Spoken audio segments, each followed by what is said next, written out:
Video మొదలుపెట్టే ముందు చేతులెత్తి మరి దండం పెట్టి మరి ఇంక చివరిసారి ఓ రకంగా ఇలా అడగటం నేను, ఎవరైతే క్రైస్తవంలో ఉన్నటువంటి మీరు పేదలైనా డబ్బున్న వారైనా మధ్యతరగతి వారైనా ఇకనైనా దొంగ పాస్టర్ల మాటలు నమ్మకండి. ట్రాన్స్ మూవీలో చూసిన తర్వాత కూడా ఇంకా మీరు మారకుంటే కనీసం ఈ వీడియో చూసాకైనా మారండి. పాస్టర్ ప్రవీణ్కి సంబంధించి ఆయన మరణించినటువంటి రోజు మొదటి నుంచి ఆయన ఎవరో నాకు తెలియనప్పుడు తెలుసుకొని మరి డే 1 నుంచి అన్ని వీడియోస్ ఇస్తూ వచ్చున్నా. ప్రతి చోట కూడా నేను ఏదైతే చెప్పానో అన్నీ కూడా మీలో ఉన్నటువంటి అజ్ఞానాన్ని తొలగించడానికి, మిమ్మల్ని భ్రమంలోకి నెడుతూ ఉన్నటువంటి కొంతమంది దొంగ పాస్టర్ల యొక్క ముసుగు తొలగించడానికి, నిజమైనటువంటి ఆ దేవుడు అంటే మీ ప్రభువు తప్ప మధ్యలో సొల్లు కబుర్లు చెప్తూ మతోన్మాదులుగా ప్రవర్తిస్తూ ఇతర మతాల మీద బురద జల్లుతూ ఇతర మతాలకు సంబంధించిన దేవులను తక్కువ చేస్తూ ఉండే ఈ వెధవల కాదన్నది నేను డే 1 నుంచి నేను చెప్పింది. కానీ కొంతమంది మాత్రం జాంబీలాగా just like zombies with vulgar language and with అశుద్ధం, నోట్లో అశుద్ధం పెట్టుకొని, అశుద్ధం అంటే తెలుసా పెంట నోట్లో పెట్టుకొని వచ్చి మీద పడిపోవడం. కొంతమంది ఇటువంటి వాళ్ళు ఉన్నారు. వాళ్ళు ఎవరో ఏంటో మీకు తెలుసు. అటువంటి వాళ్ళకి దూరం జరగండి, మిమ్మల్ని మీరు కాపాడుకోండి, వెళ్ళండి, చర్చికి వెళ్ళండి, బైబిల్ చదువుకోండి, బట్ ఇతర మతాల జోలికి రావద్దు. అండ్ మణిపూర్లో క్రైస్తవుల మీద దాడులు జరుగుతున్నాయి, క్రైస్తవుల మీద చంపుతున్నారంటే పిచ్చోలు అలాగే అది నమ్మొద్దు. డే 1 నుంచి నేను చెప్పేది ఇదే. మన భారతదేశంలో ఇప్పటికీ పేదవారు ఎక్కడన్నా ఉన్నారు అన్నప్పుడు అందులో అత్యధికంగా ఉన్నటువంటి వారు మతం పరంగా తీస్తే క్రైస్తవులే.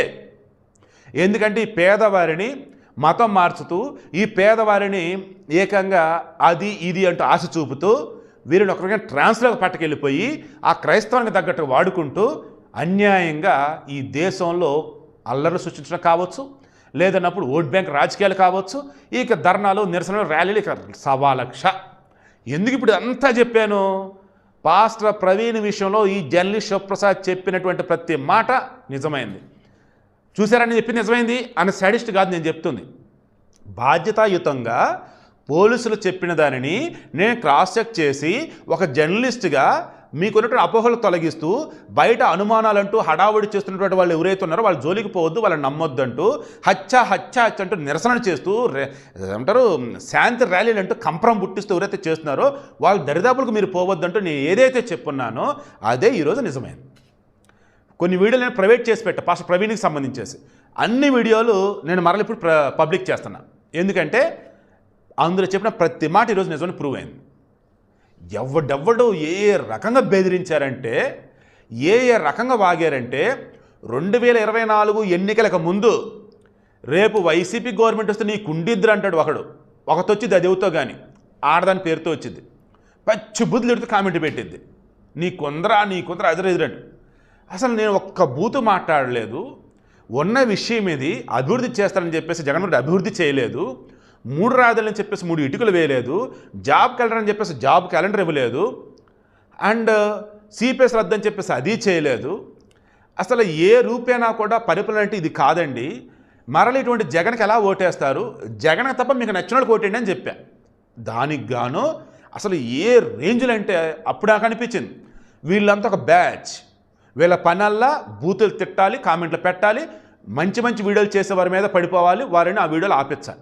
సేమ్ అటువంటి బ్యాచే మరలా పాస్టర్ ప్రవీణ్ కేసుకు సంబంధించేసి నేను హ్యాండిల్ చేస్తున్నప్పుడు వీడియోలు పెడుతున్నప్పుడు అటువంటి వాళ్ళు వచ్చారు. మరలా ఎంత ఘోరం అంటే నేను బ్లాక్ చేస్తూ ఉన్నా కానీ మరలా వేరే పిల్లలతో వేరే ఐడి నుంచి మరలా పెడుతున్నారు. ఒకనొక మూమెంట్లో ఇవన్నీ సార్ట్అవుట్ చేసి పోలీస్ డిపార్ట్మెంట్కి ఇద్దాం కూడా అనుకున్నా, వద్దులే చిరాకు వచ్చింది. బట్ ఎప్పుడైతే పోలీసులు కేసు ఫైల్ చేస్తారో హర్ష్ కుమార్ మీద, ఈ అజయ్ మీద, బెన్నీ మీద, అప్పుడు నాకు క్లారిటీ వచ్చింది.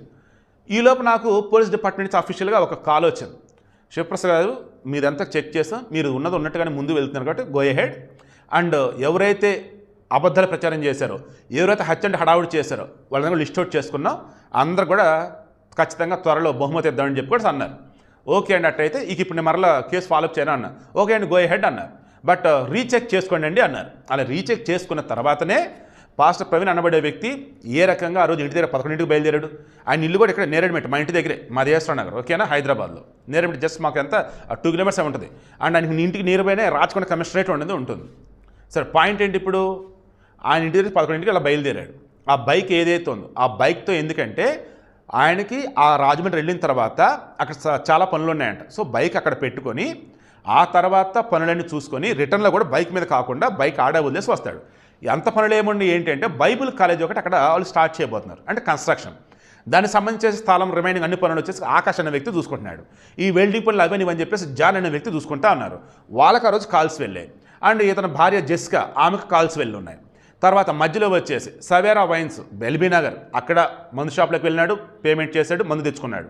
నెక్స్ట్ కోదాడ దగ్గరికి వెళ్ళాడు, మందు తీసుకున్నాడు, పేమెంట్ చేశాడు. నెక్స్ట్ జగ్గేపేట చిల్లకల దగ్గర వెంకట సాయి ఫుడ్ ప్లాజా ఉంది, అక్కడ యాక్సిడెంట్ అయింది. ఆల్మోస్ట్ చావు బతుకు నుంచి అక్కడే బయటపడ్డాడు. ఆ లారీ వెనక టైర్ల కింద పడాలి, లేదు తప్పినాడు వెనక నుంచి వచ్చి ఆర్టీ బస్ కింద పడాలి, ఆర్టీ బస్ సైడ్ అయిపోయాడు. అతి పెద్ద ప్రేమ ప్రమాదం అక్కడే తెప్పారు. అక్కడ ఏమాత్రం అతను రియలైజ్ అయ్యి బండి పక్కనే పెట్టేసి కారు బుక్ చేసుకొని రాజమండ్రి వచ్చినా, లేదు అని రిటర్న్ హైదరాబాద్ వెళ్ళిపోయినా బతికేవాడు ఆ రోజు. బట్ ఎగైనా మరలా బయలుదేరాడు. అప్పటికైనా అప్పటికే తాగున్నాడు, బయలుదేరాడు. మరలా కేసర్ టోల్ ప్లాజా దగ్గర మరలా ఒక బంకు లాంటి దాన్ని గుద్దాడు, మరలా యాక్సిడెంట్, మరలా సపరేట్ చేశారు. ఆగడే బాబు అంటే కాదు బాణం వెళ్ళాడు. గొల్లపూడిలో పెట్రోల్ బంకు, అక్కడ వచ్చేసి ఆల్రెడీ పెట్రోల్ బంకులో పెట్రోల్ కొట్టిన కుర్రాడు ఆల్రెడీ అబ్జర్వ్ చేశాడు, డ్రౌజీగా ఉన్నాడు, తాగున్నాడని చెప్పేసి అన్నాడు. ఎక్కడ కూడా ఇతనికి ఎటువంటి విశ్వాసం అంటే నన్ను ఎవరు ఏమీ చేయలేరు, నేను కంట్రోల్గా ఉన్నా, గతంలో డ్రగ్స్ తీసుకున్నాడిని, ఎన్నోసార్లు మందు తాగునోడిని, వాడిని చంపినాడు, వీడిని చంపిన, ఇతనిలో ఉన్నటువంటి అహమనాలో ట్రాన్స్ మూవీలో కానీ దేవుడు నాతోనే ఉన్నాడు, నేనే దేవుడిని అనుకున్న వేలో ఏదైతే ఉందో అదే వీళ్ళు ఇతను ఫీల్ అయిపోయాడు నాకు ఇప్పుడు అనిపిస్తూ ఉంది. ఎందుకంటే ఇక ఇప్పుడు కూడా మనం జాలి దయ అంటూ అవన్నీ కానీ కవర్ చేస్తా పోతే తప్పు. అది ఇతను చనిపోవడం బాధాకరం, నో డౌట్. బట్ ఇతను ఏ రకం చనిపోయాడు ఏంటనేది ఈరోజు పోలీసు చెప్పింది మొత్తం గమనిస్తూ పోతా ఉంటే గడుగునా కూడా నాకేం కాదు అన్న వేళలో ఉన్నాడు. దెన్ గొల్లపూడి దగ్గర పెట్రోల్ బంక్ కొట్టించినాడు, అయిపోయింది. నెక్స్ట్ వచ్చేసి రామవరపేట రింగ్ దగ్గర పడ్డాడు. అక్కడనే 3 నుంచి 4 గంటలు రెస్ట్ తీసుకున్నాడు. దాంతో రెస్ట్ తీసుకున్నాడు కదా, మందు దిగింది కదా, దాంతో ఇంకేం కాదని చెప్పేసి మరలా బయలుదేరాడు. దానికి ముందు ఎస్ఐ క్లియర్గా చెప్పాడు ముందు వీడియోలో, ఫస్ట్ వీడియోలో మందు తాగున్నాడు, తాగకూడదు మేము కౌన్సిలింగ్ చేసామని చెప్పేసి. బట్ వీళ్ళు అతను బెదిరిస్తే భయపడిపోయి తాగి నుండి ఎలా పంపించాడని చెప్పేసి హైర్ అఫీషియల్స్ ఉద్యోగం చేస్తున్న భయపడిపోయి మరలా మాట మార్చాడు, వడదెబ్బ అది ఇది అని చెప్పేసి. బట్ అప్పటికి అంత క్లారిటీ వచ్చేసింది. అయినా కానీ కొంతమంది మరలా జాంబీలాగా వెళ్ళిపోయి అక్కడ కుర్రాన్ని ఉన్న కొట్టారు. నువ్వు ఎలా చెప్తావు బాబు తాగున్నాడు అదని ఇదని. దెన్ హెడ్లైట్ పగిలిపోయింది, రైట్ సైడ్ ఇండికేటర్ వేసుకున్నాడు, మరలా అలాగే బయలుదేరాడు. ఏ రకంగా తాగినదిలోనే కొంచెం ఒక తాగిన మొత్తం దిగినా కానీ అప్పటికే తాగింది ఏదైతుందో ఒంట్లో ఉంది కదా ఆ ఫ్లోలో వెళ్ళిపోయాడు. మళ్ళీ 7 రోజుల్లో మందు కొన్నాడు. మరలా అక్కడి నుంచి కూడా వెళ్తున్నప్పుడు మళ్ళీ కొవ్వూరు టోల్ గేట్ దగ్గర మనం అంతా చూసాం విజువల్స్. అక్కడి నుంచి ఇక ఈ కొంతమూరు ప్రాంతానికి వచ్చినప్పటికీ ఆ బండి అప్పటికే 60 to 70 స్పీడ్లో ఉంది. అండ్ పక్కన వచ్చేసి గ్రావెల్ అవన్నీ ఉండిపోయినాయి. ఆ స్పీడ్లో దాని మీదకి వెళ్ళేసరికి స్కిడ్ అయిపోయి మనిషి పడ్డాడు. ఆ మనిషి పడ్డ తర్వాత అక్కడ అర్ధచంద్రాకార వలయంలో ఉంది ఆ గుంత. సో ఆ గుంత ఇంక దాన్ని గుద్దుకొని బండి ఇనిమిడి పడిపోయింది. ఇది ఓవరాల్గా. ఒంటి మీద వచ్చేసి రక్త మరకలతో ఉన్నటువంటిది అబద్ధం, రక్త మరకలతో ఉన్నటువంటి కట్టెలు ఉన్నాయన్నది అబద్ధం. ఇలా ఒకవేళ ఏమన్నా కనుక ఉన్నట్టయితే అంతకుముందు నార్మల్గా ఏదైనా జరిగినవి తప్ప వేరేదైతే కాదు. సో ఇప్పుడు కూడా మరలా చెప్తున్నా, ఈ వీడియో చూస్తున్న వారిలో కూడా 95% గత కొద్ది రోజుల్లో ఎవరైతే హడావుడి చేస్తున్న హత్య అని చెప్పేసి వాళ్ళలో 95% ఈ వీడియోని నమ్మరు, పోలీసులు చెప్పేసి కట్టు కదంటారు. అండ్ ఇదంతా కూడా వేరే వాళ్ళ హత్య కుట్ర అని కూడా అంటారు. బట్ ఇంటికి వెళ్ళి చక్కగా స్నానం చేసి ప్రశాంతంగా కూర్చొని బైబిల్ పట్టుకోండి, బైబిల్ మీ గుండెలు హత్తుకోండి, మనస్ఫూర్తిగా ప్రభువా అని చెప్పేసి అన్ని ధ్యానిస్తూ ఆయన్ని మీరు అడగండి, పాస్టర్ ప్రవీణ్ అసలు ఏంటి అని చెప్పేసి. మీకు ఖచ్చితంగా రేపటిలోపు ఆయనే సమాధానం చెప్తాడు. నా బాధల్లో ఒకటే, ఈ దేశంలో పేదవాడు అనేవాడు ఏ మతంలో ఉన్నా వాడిని ఆ మతంలో ఉన్నటువంటి వాళ్ళు వాడుకుంటూనే ఉన్నారు. హిందువులలో కూడా పేదవారిగా ఉన్నటువంటి వారనే కదా ఆ పూజ ఈ పూజ అది ఇది నిదని చెప్పేసి అల్లాడిస్తూ ఉంటారు. క్రైస్తవులు కూడా అంతే కదా, దశమ భాగం అంటూ మీకు ఇవ్వకపోతే పాపులు మీరు అయిపోతారు అద్దండి హడావిడి చేసేది. ఈవెన్ ముస్లింలో కూడా అంతే, పేదవారు ఎవరైతే ఉన్నారో వాళ్ళని ఆ భయపెట్టి ఈ భయపెట్టి చేసే వాళ్ళు కూడా ఉంటూనే ఉంటారు. నా బాధ అంతా ఇదే. నా యొక్క సోషల్ రెస్పాన్సిబిలిటీ మెయిన్ పార్ట్ కూడా ఏంటంటే నిజాన్ని అందరికీ తెలియచేయాలి. పేదవాడు అన్నవాడు ఎవడైతే ఉన్నాడో, బడుగు బలహీన వర్గాలు ఎవరైతే ఉన్నారో వారిని నార్మల్ వాడికి తీసుకురావాలి. సో ఇప్పుడు చెప్పండి, పాస్టర్ ప్రవీణ్ తాగన్న చనిపోయాడు, ఇది నేను చెప్పింది కాదు, మరలా పోలీసు చెప్పాడు, పోలీసు కూడా చెప్పింది మరలా 4-6 సైన్స్ వాళ్ళు చెప్పారు. అండ్ ఆ పోస్ట్ మార్టం చేసిన వాళ్ళలో ఆ రోజు క్రైస్తవులు అడిగినట్టుగానే మొత్తం 5 డాక్టర్లు, అందులో 2-3 క్రైస్తవులే ఉన్నారు. శవ పంచనామా కానీ పోస్ట్ మార్టం కానీ అంతా కూడా క్రైస్తవ పెద్దల సమక్షంలోనే జరిగింది. వాంటెడ్గా డే 1 నుంచి నేను చెప్తుంది, వాంటెడ్గా పాస్టర్ ప్రవీణ్ మీద ఎవరో పగబట్టి క్రైస్తవులో ఉన్నటువంటి వాళ్ళే ఈయన పరువు తీయాలని చెప్పి ఇదంతా చేశారు. ఎందుకంటే ఎప్పుడైతే ఇది మర్డర్ అన్నారో మొత్తం వీడియోలు బయటకు వచ్చాయి. ఆ వీడియోలలో ఈ పాస్టర్ ప్రవీణ్ గతం ఎంత ఘోరంగా ఉందో ఉంది. మరలా పాస్టర్ ప్రవీణ్ మంచి చెప్దామని చెప్పి కొంత ట్రై చేస్తున్నారు. ఆ మంచి చెప్పిన దాంట్లో నేను కూడా ఉన్నా. ఇతను ఏ రకంగా పేదవారిని చదువు పరంగా ముందుకు తీసుకెళ్ళాడు, ఇతను ఒక మత ప్రచారం చేసినా సరే అవతల ఉన్నటువంటి ఏ రకంగా ఎడ్యుకేట్ చేశాడు ఏంటి అని చెప్పేసి. బట్ ఫైనల్లీ మనలో ఉన్నటువంటి ఒక మనిషి అనేవాడు ఉంటాడు. వాడు సింగిల్గా ఉన్నప్పుడు బయటకు వస్తూ ఉంటాడు. వాడికి ఏది పడితే చేస్తా పోతాడు. అప్పుడు కనుక మనం కంట్రోల్ చేసుకోగలిగితే హ్యాపీగా ఉంటాం, అదర్వైజ్ కష్టం. బట్ జెసికా గారు నిజంగా మనస్ఫూర్తిగా మెచ్చుకుంటూ ఉన్నా. ఎందుకంటే ఆమె మధ్యలో నోరు ఇప్పకపోయినా బయట చెప్పకపోయినా పోలీసుకి ఆమె చెప్పాల్సింది చెప్పారు. ఏమని, సార్ మాకు ఏ అనుమానాలు లేవు, ప్రాపర్ ఇన్వెస్టిగేషన్ చేయండి, రిపోర్ట్ ఇవ్వండి అన్నారు. సో రిపోర్ట్ వచ్చేసింది. Drunk and drive, not murder.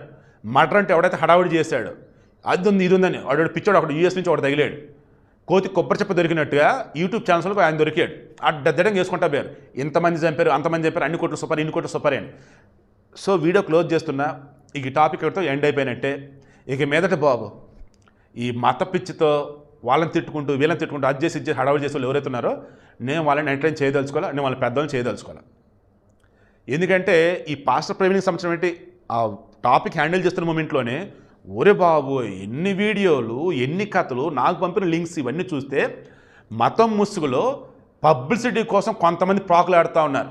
ఆ మతస్థులను తిడితే మనకు పబ్లిసిటీ వచ్చింది, వాళ్ళని టార్గెట్ చేస్తే మనకు పబ్లిసిటీ వచ్చింది. మన గురించి వాడని చెప్పాడా అయితే వాడి గురించి ఇంకా మనం గట్టిగా తిడదాం, పబ్లిసిటీ వచ్చింది. ఈ పబ్లిసిటీ పిచ్చిలో ఎవరెవరో ఉంటూ ఉన్నారా నాయన.